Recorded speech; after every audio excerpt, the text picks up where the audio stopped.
listening to the Marketing and Yoga Pants podcast, a podcast in sisterhood for female entrepreneurs that serves up savvy, actionable marketing advice and interviews with creative business owners who are in the trenches, building their businesses as we speak. The Marketing and Yoga Pants community is for you, the girl on her couch, in her yoga pants, top knot tight, hunched over her MacBook, trying her hardest to get the word out about her business. So in the name of supporting each other while supporting ourselves, bringing community, sound marketing advice, coffee, chocolate, and wine together for you, yoga pants wearing business owner, in a world where followers mean nothing, but paying customers mean the world, join us on this week's podcast episode and in our private Facebook group where you'll meet your soul sisters and build your business in yoga pants.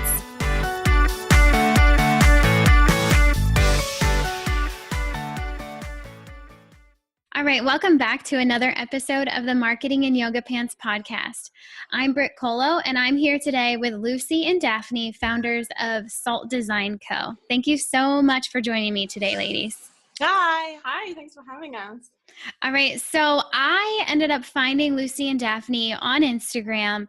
Eventually, we figured out that we know one similar person, which we had no idea. But hey, I reached out to them because I saw them doing something pretty unique, something I've never seen web designers do before, and that is offering this workshop style sort of thing for entrepreneurs so they can come in one day and put their website together. And I thought that that was quite unique. So I'm really pumped to get to chat with them today, get some insight into their business, their industry, maybe a little bit of their marketing strategy and what makes it all tick. So girls, are you ready to jump in?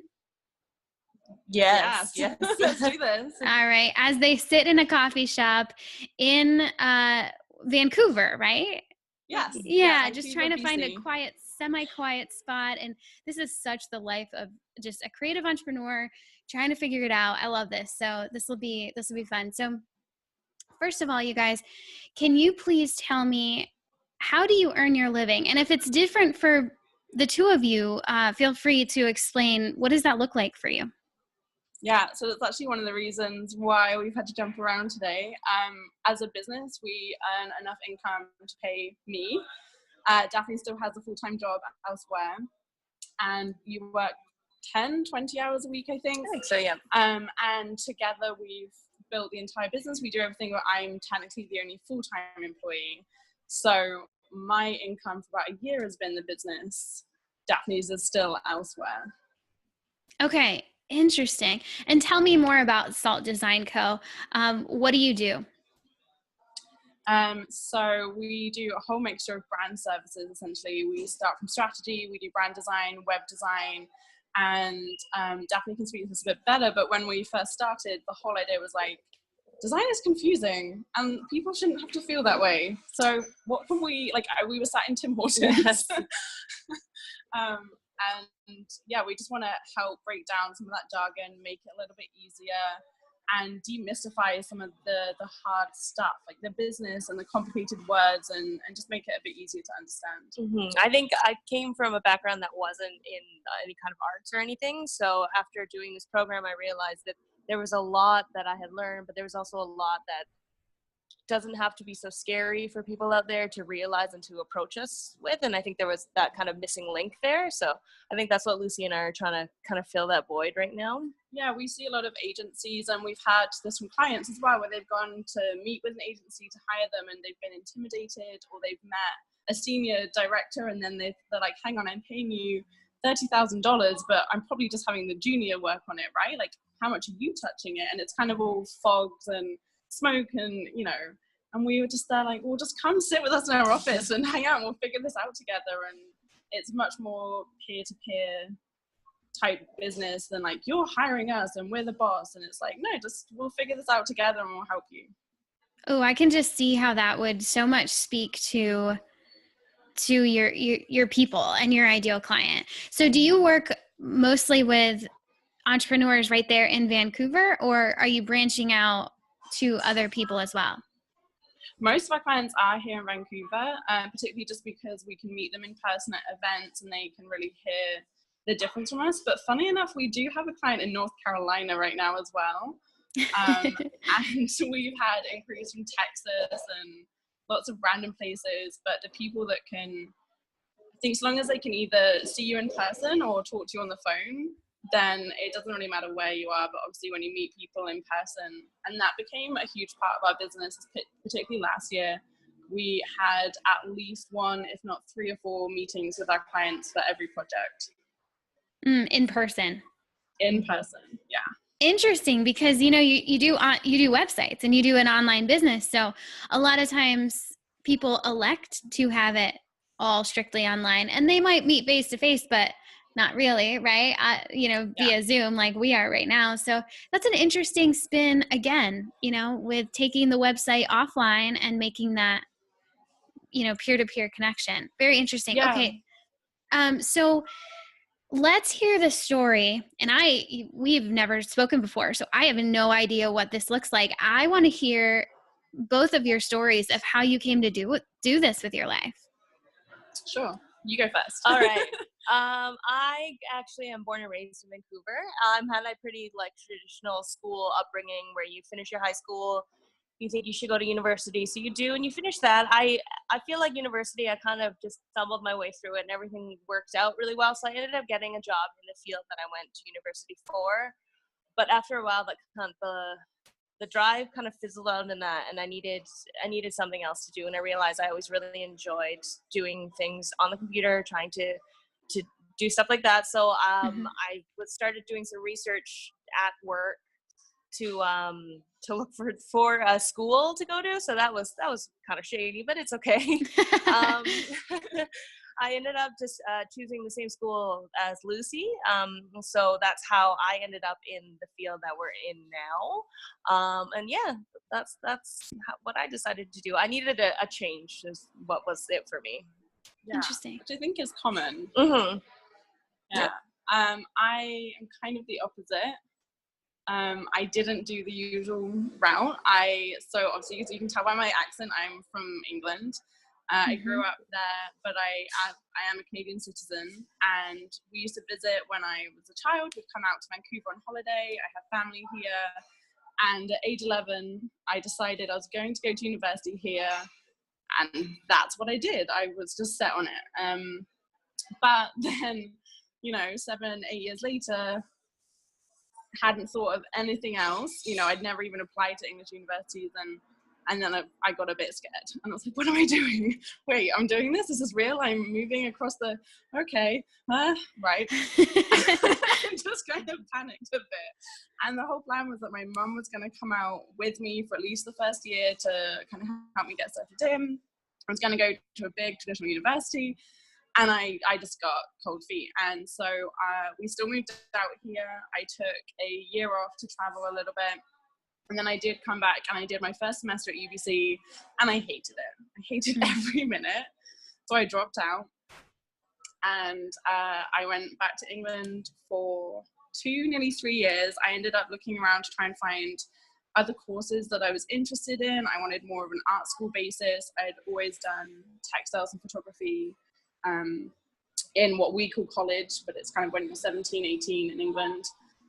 And so I was like, I think I want to do textiles. I don't know, I just want to make stuff. And there was nothing like what I wanted in England. I wasn't really made to sit in a lecture hall and listen. So I ended up just working. I ran a cafe for a while. I founded a barista competition. I formed some photography groups and kind of just tried to work as a photographer and did my own thing for a bit. And then a friend and I went to New Zealand for a year, and I was trying to apply for all these jobs thinking like, I can do this, I can do a design job. And then like, you have 0 qualifications, you can't do that. So I decided, right, okay, you need to go back, you need to finish. I had done a diploma back home. So I had enough, but I didn't have the equivalent of a degree. So because we had family here and my mom was still here, she said, why don't you come back here, start school again, just do a year or 2 program, And so that's what I ended up doing. And that was, we must have started a few years ago now, 3 years ago. Oh, has it been 3 years? It must have. Oh my gosh. I mean, we graduated like 2 years, so it's got to be, we got to have started a while ago. And so yeah, Daphne and I met on the course, and we started our business within like 3 months of graduating. I think so, yeah. Yeah. We graduated in like October, and we filed all the papers in December, and that was it. That was done. I started freelancing, and we just made it work. Amazing. Wow. Just from two ends of the spectrum. So how did you guys meet? At school on our program. You were in the same classes? Yeah, our program is really, it's a smaller course program, so you're constantly at school with the same people every day. For a full year and a bit, you're with the same people, and you get close to people, and you know how they work and everything. Yeah, it's almost like, well, from my experience of high school, I don't know what it's like. Oh, really? No, our high school is not. So high school for me was the same 20 people for 5 years. In your classes, you kind of mix a little bit with the others, but you knew everyone. And that was our program. It was the 25 of us for 18 months, day in, day out. So we were just the two people that had all the snacks and wanted to sneakily stream like Game of Thrones on a Monday morning. And that's awesome. Okay. So you guys decide to go into business together, which is a large decision, whether you realized it or not to begin with. Right. So tell me, how did you get your first couple of clients? How did you earn your first $1? Oh gosh. That was all Daphne. You might have forgotten this. It was a lot of, because when we first started, I was the one that like, I knew some people in the city, and then so it's a lot of word of mouth, and I think you start to be like, oh, we have friends in common, and I think when it started from there. Yeah, our first, someone just, they hear you're graduating, and they're like, oh, I need some help with this. Can you help me? And they, they assume you're a student, you're just graduating, so you're cheap. And so you're like, sure, I'll help. And you have no idea how to invoice, or do you need a contract, or, you have no idea. But we said yes. And we actually then didn't end up working with that person, but she recommended us to someone else. And that was our first client. And we did a whole brand for her. We had like no idea what we were doing, but we made a brand for her. And then I think after that, I was freelancing for an agency at the same time, and trying my best to go to networking events and meet people. I ended up picking up clients here, there, and everywhere, and I started working in a co-work office as well. I got a desk in return. I helped them with design work and with their community stuff. And so we just picked up people along the way, and anyone that came to Daphne or myself, we just said, okay, you're a sole client. You're not my client or her client. You're just, because otherwise there's no way of getting the business going. So everyone that came to us was just, okay, Salt is now, even if it was just Daphne doing it or just me doing it, you're a sole client. And that's just how we started. And it sounds like you've just been leveraging that local area and your connections and relationships since then. Is that right? Mm-hmm. Yeah, definitely. It helps that Vancouver has a big community of not just locals, but a big community of other people that have moved here to try and build a lifestyle that they love. It's not just a career-focused city. And therefore, there's lots of kind of entrepreneurs, there's networking events for people, and those people are there eager to meet other people, and they're trying to start their side hustle, their small business. I think it really, I found it very jarring at first being from Vancouver. I realize that now. I'm like, why is everyone so nice? We're from Vancouver, calm yourself. But then I realized like the kind of, that community here is really strong, and everyone is really nice, and they are very open and willing to talk. And I think that's definitely been a big help and a big factor here. Yeah, because there's a lot of expats and a lot of immigrants and people just trying to build something of their own. And so everyone bands together quite a lot. And I feel like we've definitely taken advantage of that. That fires me up because I am not from a place like that.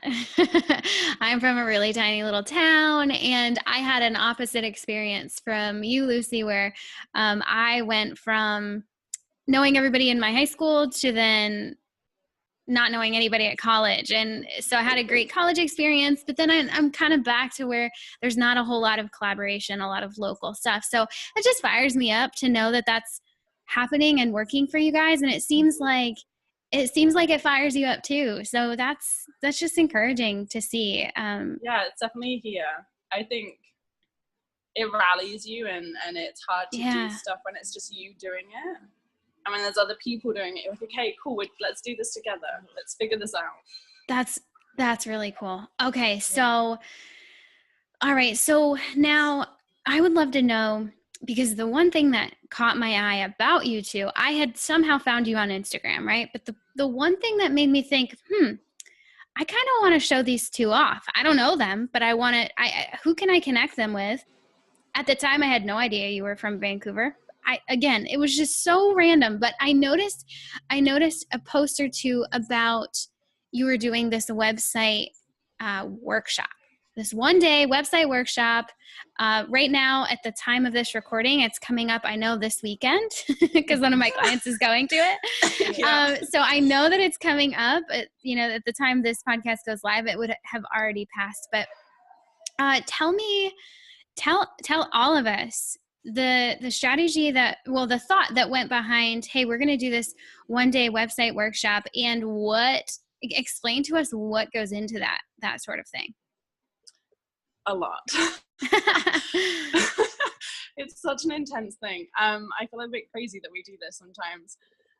So the inspiration for it was twofold, really. A couple of our clients / friends, actually the photographer that's involved with the workshop now, Alexa, she had tacked on a web design into her brand project that we did for her, and she kind of kept going backwards and forwards. She's trying to curate her portfolio and really figure out what she wanted to be showing, and so she couldn't really land on a design iteration that she was happy with, and we made loads of suggestions, and then she came to me and just said, let's just make it really simple. I am going to just figure this out. Let's do it. But I need you to still, design and install it for me. And can you just come to my apartment? I'll cook you lunch. Just come build. I'll lay out the portfolio and you just do the technical stuff. And I was like, yeah, I can do that. So I rocked over to her apartment and she made me lunch and we had coffee and I just sat down and did it. And then my roommate at the time, at the beginning of the year, she was also trying to work on her website and she had a designer, but she kept, I don't know why I don't think she liked the designer, she didn't trust them, and she would come into my bedroom and would sit on my bed with her laptop. She's like, what if I did this? And what if I did that? And she'd just kind of get my advice.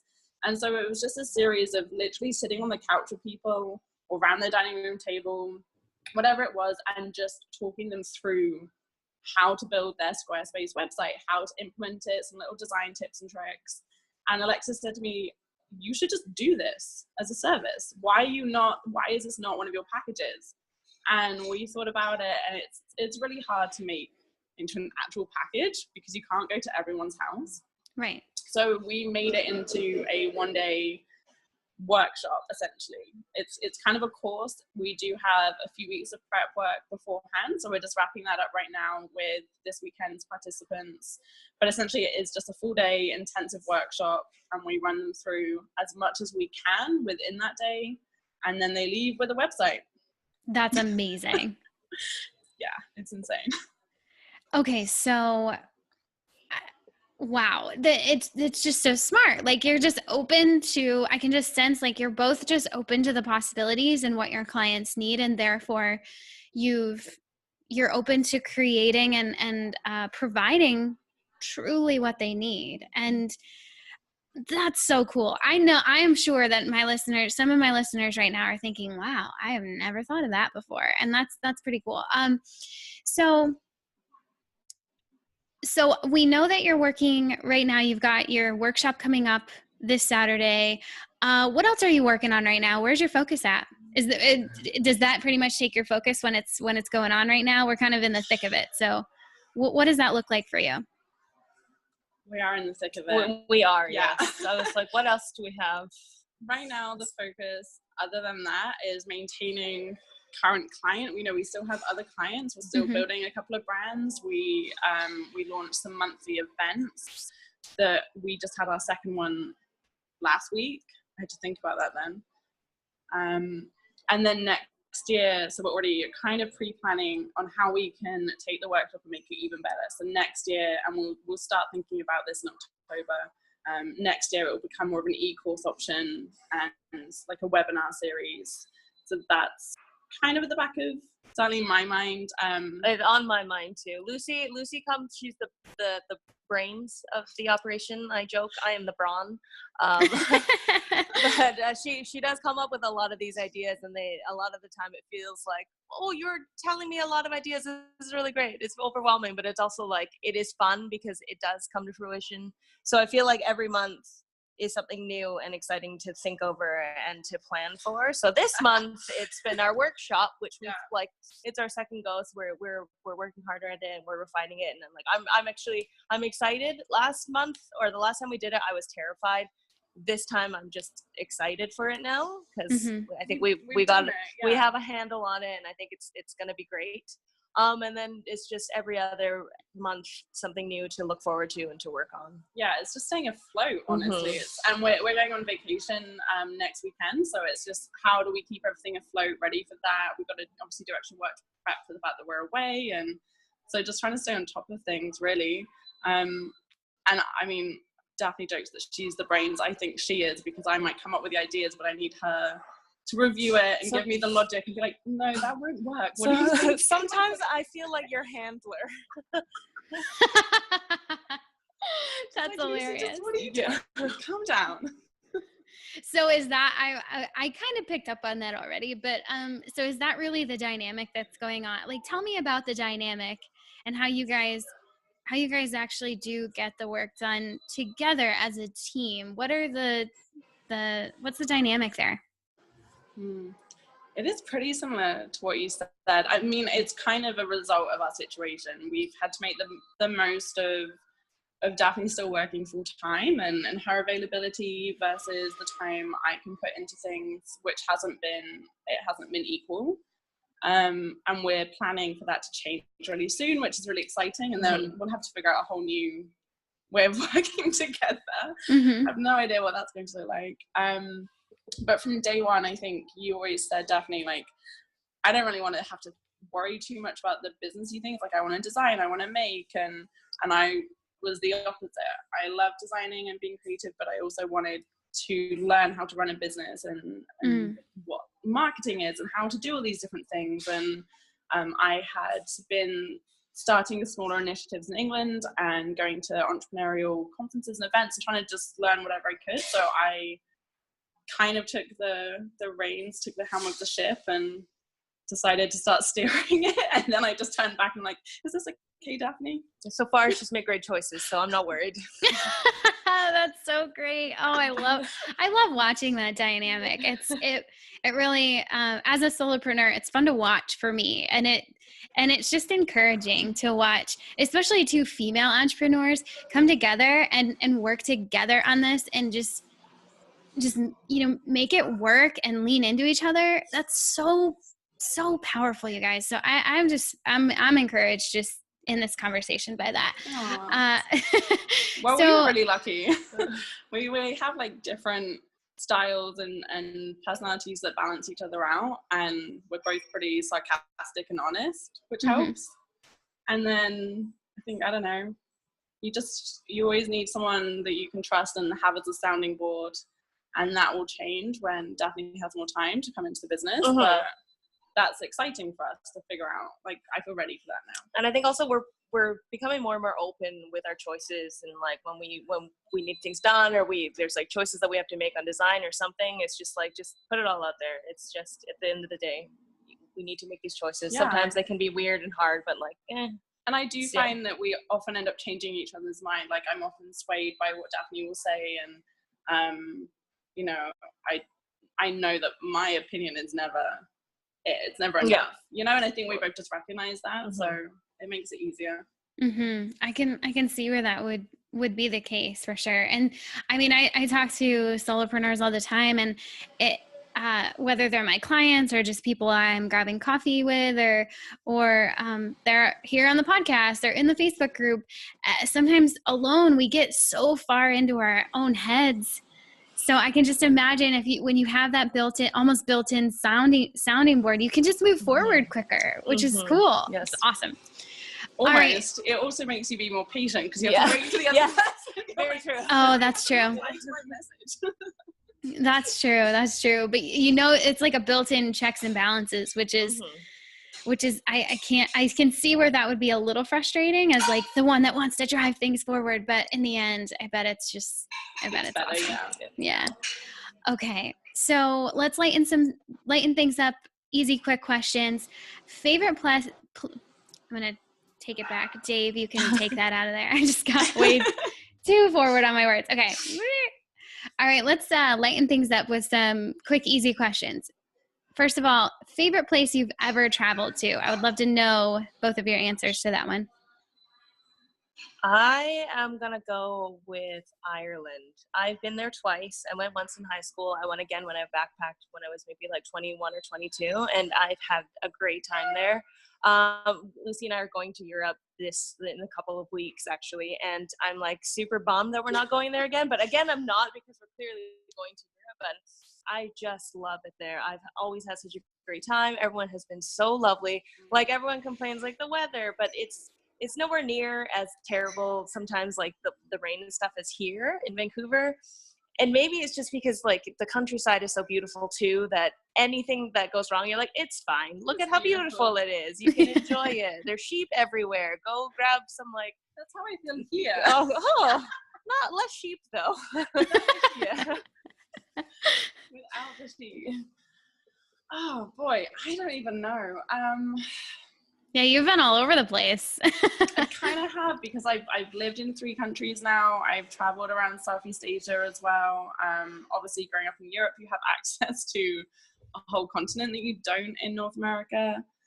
I want to say like Thailand or Vietnam, because the culture is so different and so friendly and open and welcoming. But I also just really love Vancouver. Like, there's a reason why I moved here. I lived in 2 other Commonwealth countries that, I mean, when you look at it, the 3 countries I've lived in are all basically the same country. They just have different accents and were founded by Europeans at different times, or, taken over by Europeans at different times, maybe. So, they're very similar in the culture. I chose BC because it's similar to where I'm from in England, and it's similar to New Zealand. And I keep coming back here. So it could be here. That would be kind of sad though. Is that sad? No, you live where you want to be. That's pretty great. Yeah. That's the dream of most people. I'm with you. Okay, that's awesome. Okay, so next easy question. What is your favorite way to learn? Read, listen, get your hands dirty. How do you learn best? For me, it's getting my hands dirty. I cannot just sit and not do things, even if it's kind of academic studies and it's reading and I think that's why I didn't last in university. I got to just do it, and I'll fail and I'll try and I'll learn. Mm-hmm. Yeah. I have to do, and I have to like talk through it a lot. I've come to realize as I get older, the more that I discuss something, and it starts to click into my mind more and more. So I'm definitely like more visual in that way. Yeah, the word thing as well. My mum is used to just having sometimes an hour-long phone call with me where I will just talk to her. Yes, I do that too. Right? Oh, yeah. She is definitely the sounding board. I'm like, I just need to talk this out till it makes sense in my own head. And then I'm like, hey, thanks, Mum. Bye. Yep, I do the same exact thing. Bless her heart, because she has listened to a lot of long one-sided conversations. Yeah, totally. Poor woman. But yeah, I'm the same way. This is an interesting one. We're getting a lot of good cafe background noise. It's like sorry. No, it's all good. It's kind of fun. So what would you right now love to outsource between the two of you? Silence. You've got a 2-man team, so it's... Yeah, we do. I mean, what I do in terms of what, like, my side of the business, I enjoy, because it's the actual design stuff. I'm wondering, like, not that you don't love the business end, or even, like, just the not the admin stuff, I'm guessing. Maybe? If not, yeah, I mean, we did outsource marketing to Amalia, so that helped. That took, I think, especially with the run up of the workshop, we somewhat successfully marketed it the first time, but it was hard, and it just was too hard. And so we knew this time around we needed a better plan. We needed some help. And actually, she's now kind of taken on a VA role as well, where she's already in our project management software, so she can just, we can throw it at her and she knows the business. I think right now it would be really menial junior designer tasks, like, just make these Instagram graphics, or I just need someone to whip this up, that, production stuff that I don't want to spend 2 hours of my day worrying about when I have other things to worry about. And yeah, maybe invoicing and, bookkeeping. That admin stuff. I know. You know what the beauty of that is, though, is that someone out there wants to do that stuff so badly. Like they live to do it, and they're so good at it. So that's always the light, in the dark place. But all right, one last question we have to end with. Looking back, what advice would you give to yourself when you were first starting this business? That girl on her couch, hunched over her MacBook, trying to figure this out. What would you say to her? Probably what a lot of people say, which is just, it's gonna be okay. You're gonna be okay. You're gonna figure it out. It's gonna be shit sometimes. But you're gonna figure it out. You're gonna cry. You're gonna get up, go to the gym and sweat it out and talk to your friends, talk to your mum, whoever you need to, and you're gonna figure it out. And I don't think any advice that would change any of those failures would necessarily help, because you need to learn from those failures. So I think just there's always an end in sight, and it will be okay. And then you'll make another mistake and there'll be a new end in sight, and you just keep going. Yes, I resonate with that, but I also can I just sit down with old her and tell her what I know now? Just cut out all that waiting and that learning in the middle, because it's just, I feel like we've grown so much. Yeah. And that does go back to just like, take these chances, take these risks. At the end of the day, ultimately, like what's the worst that can happen? Probably not as dramatic as you think it's going to be. So yeah, like you always go home and you have a nice bed and you can sit on your couch and you have your friends and nice food. So like, how bad is your life? Yeah, absolutely. Okay. So before we go, you guys, could you please tell the listeners where they can find you online? Totally. So we on Instagram are Salt Design Company, and it's pretty much the same across all social media. You'll find us Salt Design Company on Facebook, Salt Designed on Twitter, and we are saltdesigned.com. So we are the past tense for our domain, because that's all that was available, and that's where you'll find us. For now. Yeah. Somebody keeps trying to like get us to buy it for a large sum of money. Maybe one day in the future. You heard them, girls. Go check them out, send them some love, and then hop into our private Facebook group to hear even more from them over the next few days.